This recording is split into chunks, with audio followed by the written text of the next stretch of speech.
Shalom, saudaraku yang dikasihi oleh Tuhan kita Yesus Kristus. Jumpa lagi dengan saya, Bram Manaha. Dan kali ini kita akan membahas sebuah topik, yaitu Tuhan mengenal miliknya.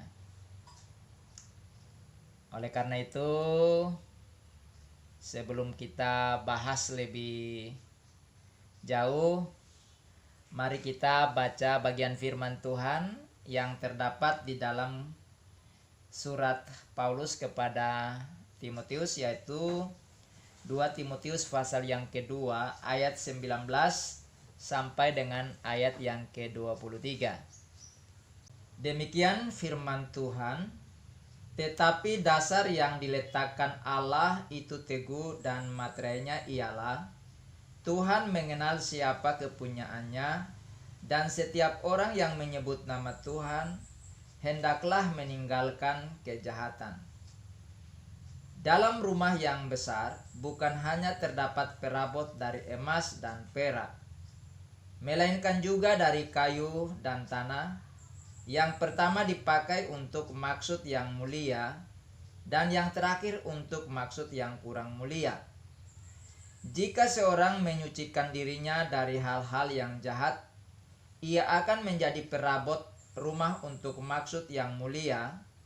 Ia dikuduskan, dipandang layak untuk dipakai tuannya, dan disediakan untuk setiap pekerjaan yang mulia.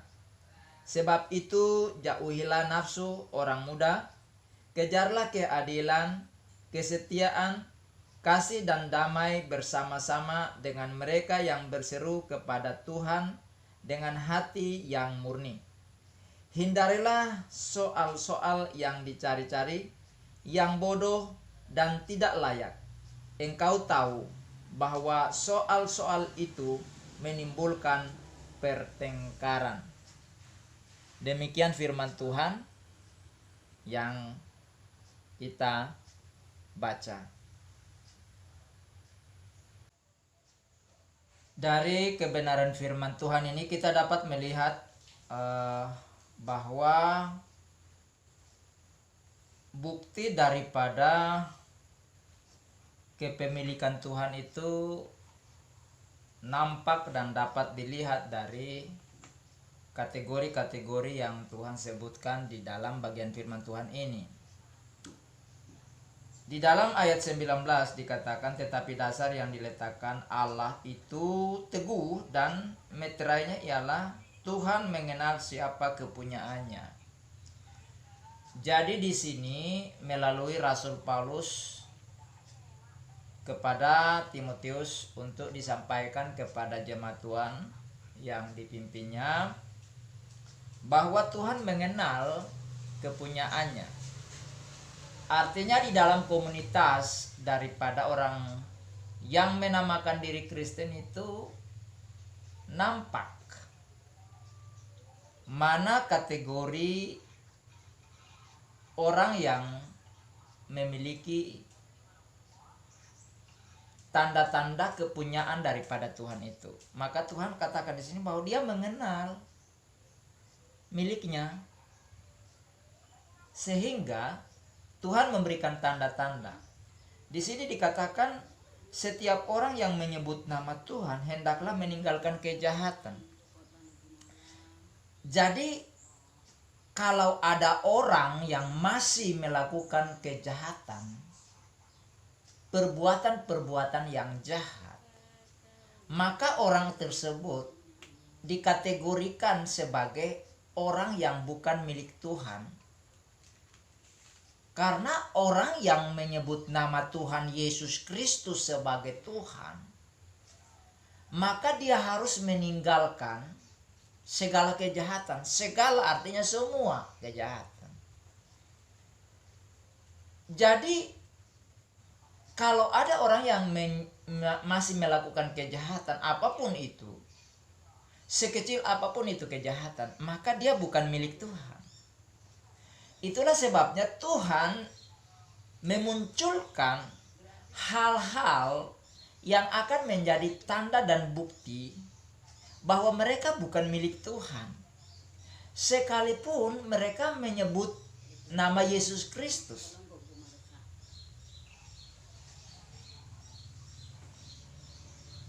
Itulah sebabnya Tuhan Yesus sendiri ya mengatakan bahwa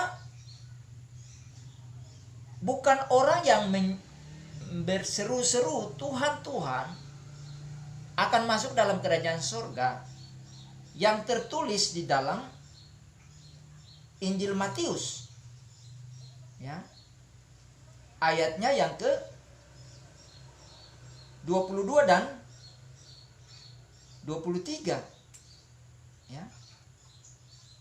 Di mana di sana dikatakan pada hari terakhir banyak orang akan berseru kepadaku, Tuhan, Tuhan, bukankah kami bernubuat demi namamu dan mengusir setan demi namamu dan mengadakan banyak mujizat demi namamu juga? Ya.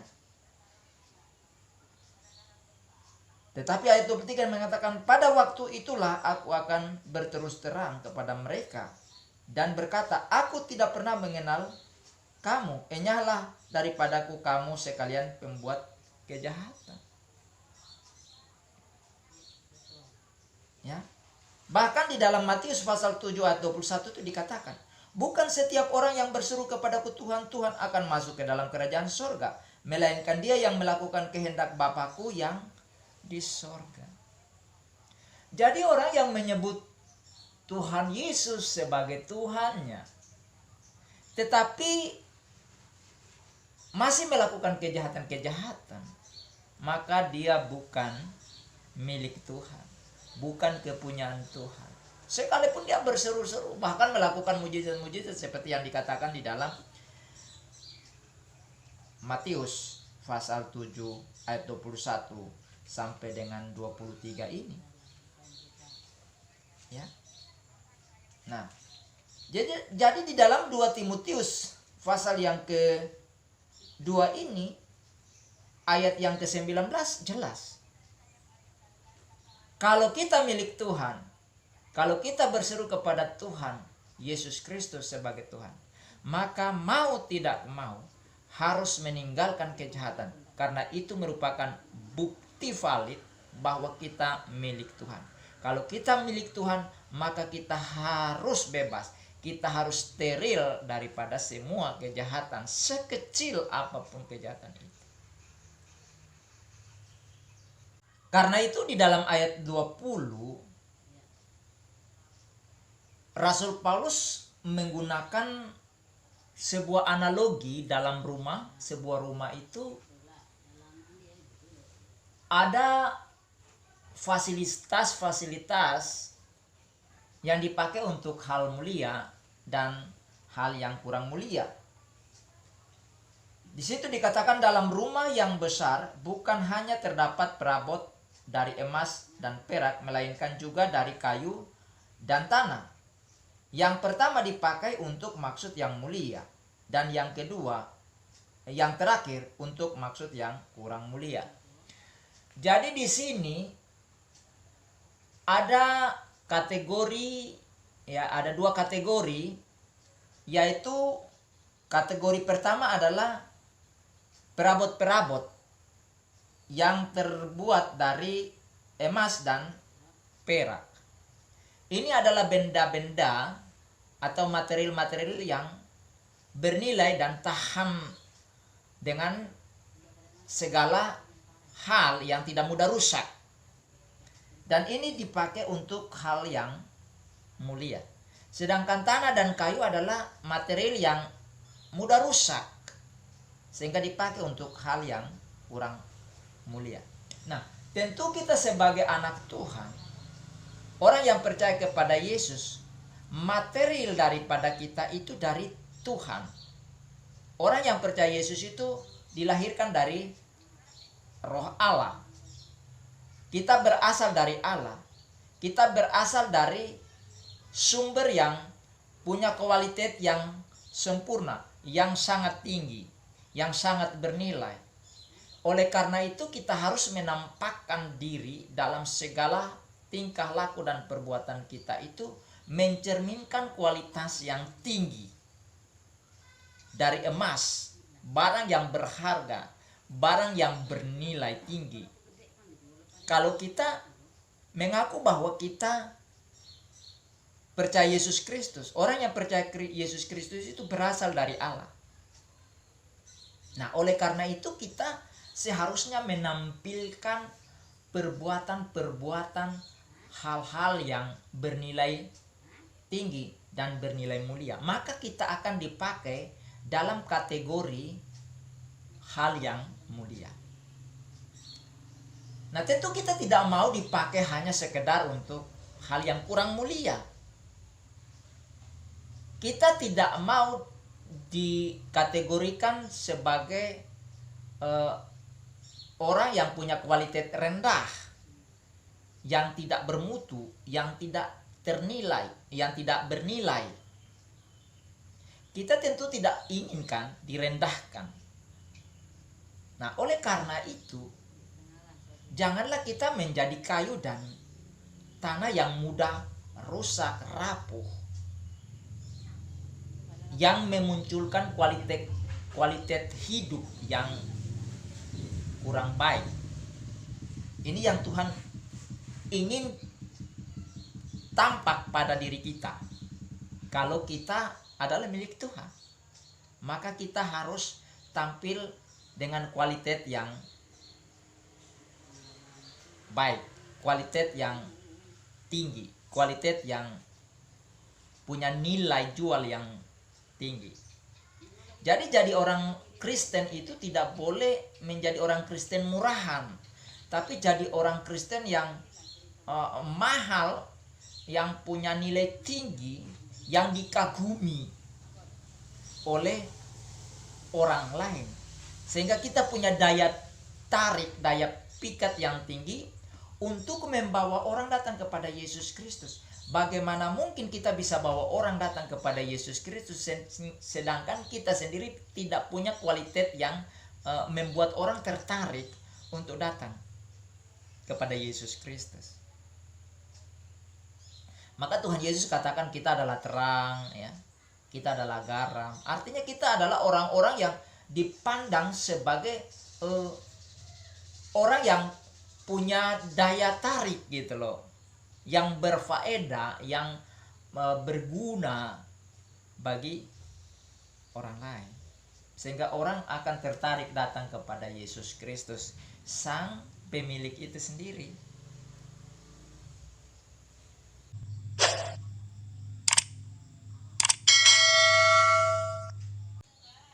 Untuk mencapai nilai hidup yang berkualitas tinggi, yang berkualitas tinggi, untuk mencapai taraf kehidupan yang punya nilai jual yang tinggi, maka ada tahap yang harus dilalui, yang mana dikatakan disucikan. Di dalam ayat yang ke-21 dikatakan, jika seorang menyucikan dirinya dari hal-hal yang jahat.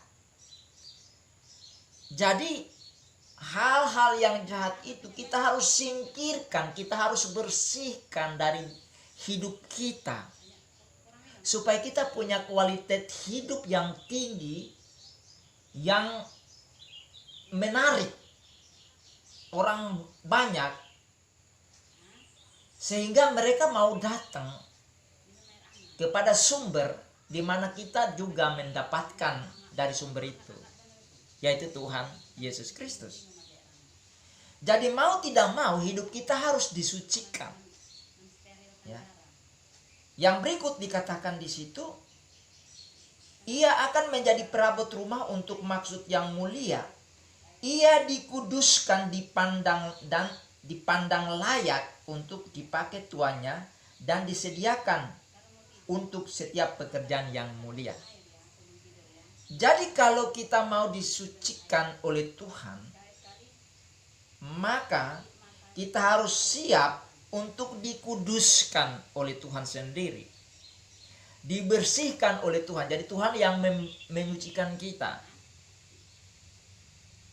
Maka kita akan dipakai oleh Tuhan untuk hal-hal, untuk perkara-perkara yang nilainya juga adalah tinggi, yaitu mulia.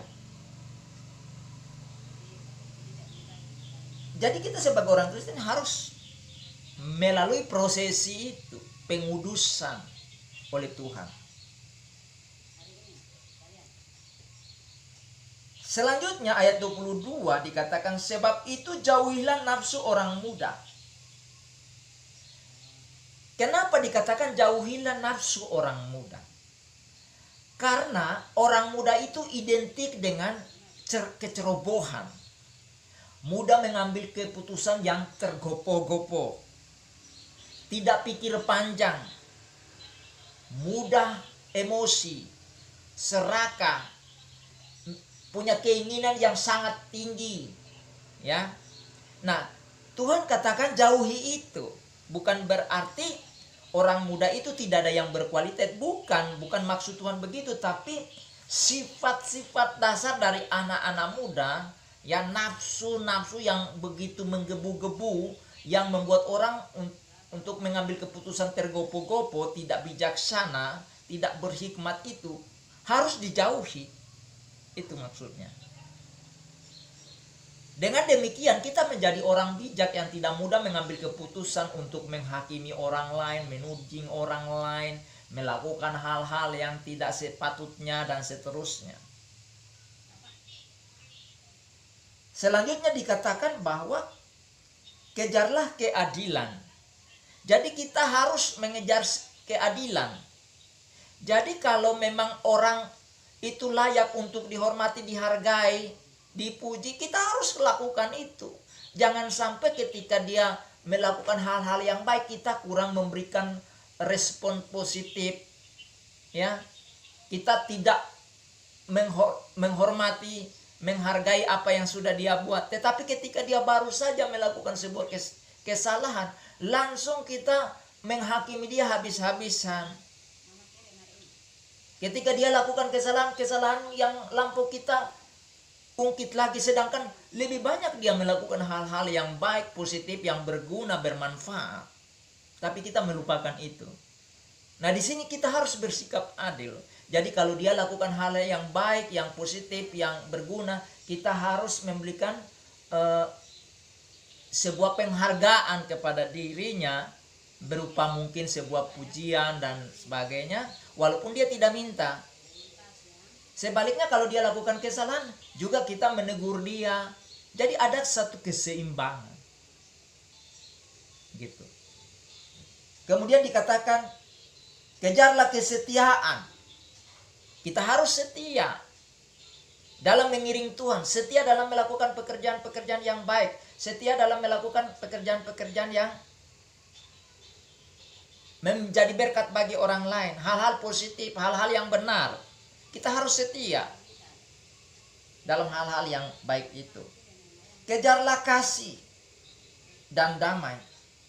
Kita harus mengejar kasih, rasa kasih kepada orang lain. Dan kita kejar untuk berdamai dengan orang lain. Kalaupun ada persoalan di antara kita yang itu membuat kita mungkin sakit, kita cepat berdamai dengan orang itu. Jangan menyimpan rasa amarah itu sampai berlarut-larut. Ya. Karena itu akan merugikan kita sendiri. Kalau kita adalah milik Tuhan, maka kita harus melalui jalur itu. Ya. Di situ dikatakan kejarlah keadilan, kesetiaan, kasih dan damai bersama-sama dengan mereka yang berseru kepada Tuhan dengan hati nurani yang murni. Jadi kita ini sebagai anak Tuhan seharusnya antar sesama anak Tuhan ini kan seharusnya saling menjaga, saling mengasihi satu dengan yang lain. Bukan justru sesama orang Kristen tapi kok bisa berkelahi, berantem gitu. Nah, ini mencerminkan bahwa orang-orang tersebut adalah orang-orang murahan yang sebenarnya belum jadi milik Tuhan. Kalau kita jadi milik Tuhan, maka kasih di antara kita itu nampak. Yesus Kristus katakan, hendaklah kamu saling mengasihi sama seperti aku mengasihi kamu. Hendaklah kamu saling mengasihi supaya dunia tahu bahwa kamu adalah murid-muridku. Ini yang Tuhan inginkan. Kalau kita adalah milik Tuhan, maka kita harus tampakkan itu semua.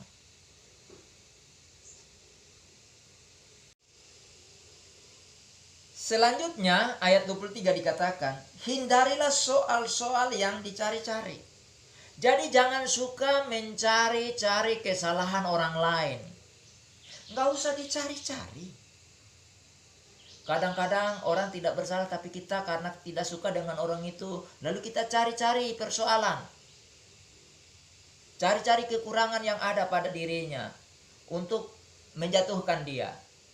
Kalau kita milik Tuhan, kalau kita adalah anak-anak Tuhan, tidak mungkin kita lakukan itu. Nah, di sini dikatakan bahwa ya, hindari. Itu dihindari, jangan didatangi. Kalau kita lihat itu ada, kita hindari itu. Kemudian dikatakan, hindari hal yang bodoh, hal yang tidak layak. Jadi hal-hal yang bodoh, hal-hal yang sepele, yang seharusnya tidak perlu dipersoalkan, tidak usah dipersoalkan, nggak usah diperpanjang, gitu loh. Kadang-kadang menamakan diri orang Kristen, tapi hal sepele itu dipersoalkan, diributkan, padahal hal-hal itu tidak terlalu bermanfaat dan berdampak, gitu loh. Tapi di besar-besarin itu. Tuhan bilang jangan, ya hal-hal yang bodoh seperti itu nggak usah, dihindari aja, dilewatin aja, anggap angin berlalu saja, gitu. Kalau dia sudah bersalah, ya udah tegur, nasihatin, habis itu sudah lupakanlah, nggak usah lagi disinggung-singgung gitu. Kalau dia melakukan kesalahan, jangan singgung-singgung lagi yang dulu-dulu. Nah, kalau kita menganggap kita anak Tuhan, kita milik Tuhan, ya, hal-hal yang tidak layak nggak perlu dipersoalkan. Mengapa? Karena dikatakan di situ, engkau tahu bahwa soal-soal itu akan menimbulkan pertengkaran. Iya, hal-hal sepele itu kalau diperpanjang itu akan justru menimbulkan pertengkaran, gitu. Nah, kalau sudah bertengkar, kan ada yang pasti terluka. Baik orang yang kita mungkin persoalkan persoalannya, maupun kita akan tersakiti olehnya. Oleh karena itu, kalau kita sebagai anak Tuhan, sebagai milik Tuhan, mari kita tampakkan tanda-tanda milik Tuhan, bukan sebaliknya. Jadi kalau masih ada kejahatan dalam diri kita, maka perlu kita pertanyakan kepemilikan Tuhan terhadap diri kita itu sejauh mana. Ya, kalau itu masih ada, maka kemungkinan besar kita belum menjadi miliknya Tuhan. Tapi kita pasti masih menjadi milik pribadi lain. Hanya ada dua, Tuhan dan iblis. Ya. Kalau kita bukan milik Tuhan, maka pasti kita milik iblis. Sehingga kalau kita milik Tuhan, nampak kepemilikan dari Tuhan. Sifat-sifat Tuhan pasti nampak pada kita. Tapi kalau kita milik iblis, juga sama, akan nampak tanda-tanda dari iblis itu nampak. Sifat karakteristik dari iblis itu akan nampak pada diri kita. Karena itu saudaraku, kalau kita milik Tuhan, hari ini kita menganggap dan merasa kita milik Tuhan. Mari tampakkanlah tanda-tanda kepemilikan Tuhan itu, sehingga saudara dan saya dipakai untuk pekerjaan-pekerjaan yang mulia, sehingga bermanfaat, bernilai, berguna bagi orang lain. Dengan kata lain, kita menjadi berkat bagi orang lain. Dan kita tidak mau dipakai hanya sekedar untuk hal-hal yang kurang mulia. Kurang mulia dengan tidak mulia satu kelas, cuma beda bangku ya. Nah, jadi saudaraku yang dikasihi oleh Tuhan Yesus Kristus, marilah tampakkanlah dirimu sebagai milik kepunyaan Tuhan dan bersedia disucikan, dikuduskan, sehingga kita terhindar dari kejahatan, agar kita dipakai oleh Tuhan untuk perkara-perkara yang mulia. Amin saudaraku. Kiranya pemaparan ini memberkati hidup saudara, sehingga saudara dan saya benar-benar menjadi milik Tuhan yang qualified. Oke? Nah, Tuhan Yesus memberkati. Demikianlah pemaparan kita kali ini. Kiranya dapat memberkati saudara, dan bagi saudara yang sudah menyaksikan pemaparan ini, jangan lupa untuk memberikan like dan subscribe. Kemudian silahkan untuk berkomentar di kolom komentar, karena saya dengan setia akan menjawab setiap komentar saudara, apapun bentuk dari komentar itu. Share kepada orang lain, baik itu keluarga saudara maupun teman saudara, baik yang sudah Kristen maupun yang belum percaya kepada Yesus Kristus, agar mereka pun diberkati dengan pemaparan ini. Bunyikan lonceng notifikasinya agar tidak ketinggalan dengan video-video saya yang terbaru, untuk boleh disaksikan. Dan sampai jumpa pada video selanjutnya. Tuhan Yesus memberkati. Shalom Aleichem. Haleluya. Amin.